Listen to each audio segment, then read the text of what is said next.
31 ડિસેમ્બરને લઈને અમદાવાદ પોલીસ જે છે તે એલર્ટ બની છે।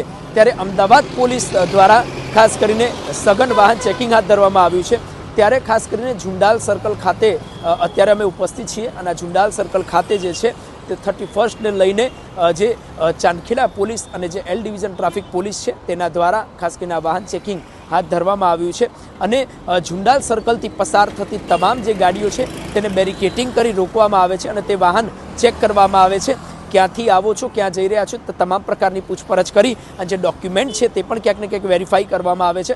સાથે જ કોઈ પણ એવું શંકાસ્પદ વ્યક્તિ ગણાય કે શંકાસ્પદ વ્યક્તિ અહીંથી પસાર ન થાય તેનું ચોક્કસથી ધ્યાન રાખવામાં આવી રહી છે। મુખ્ય માર્ગ ગણાય છે આ ઝુંડાલ સર્કલ। ગાંધીનગર અને એસપી રિંગ રોડથી જ્યારે અમદાવાદ તરફ આપ આવો છો ત્યારે અમદાવાદમાં પ્રવેશવા માટેનો મુખ્ય માર્ગ અને મુખ્ય 4 રસ્તા કહેવાય છે આ ઝુંડાલ સર્કલ।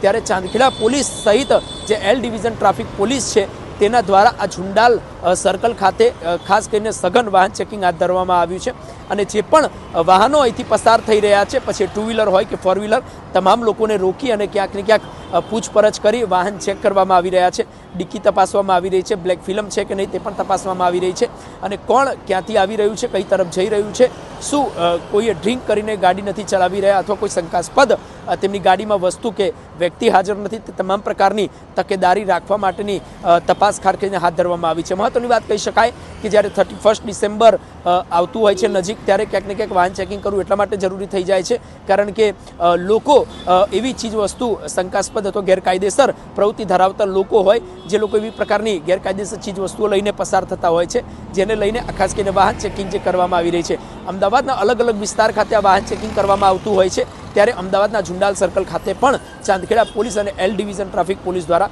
વાહન ચેકિંગ સઘન હાથ ધરવામાં આવી છે। કેમેરા પર્સન સાથે પ્રેમ ચોબે, સમય રિપોર્ટ્સ, અમદાવાદ।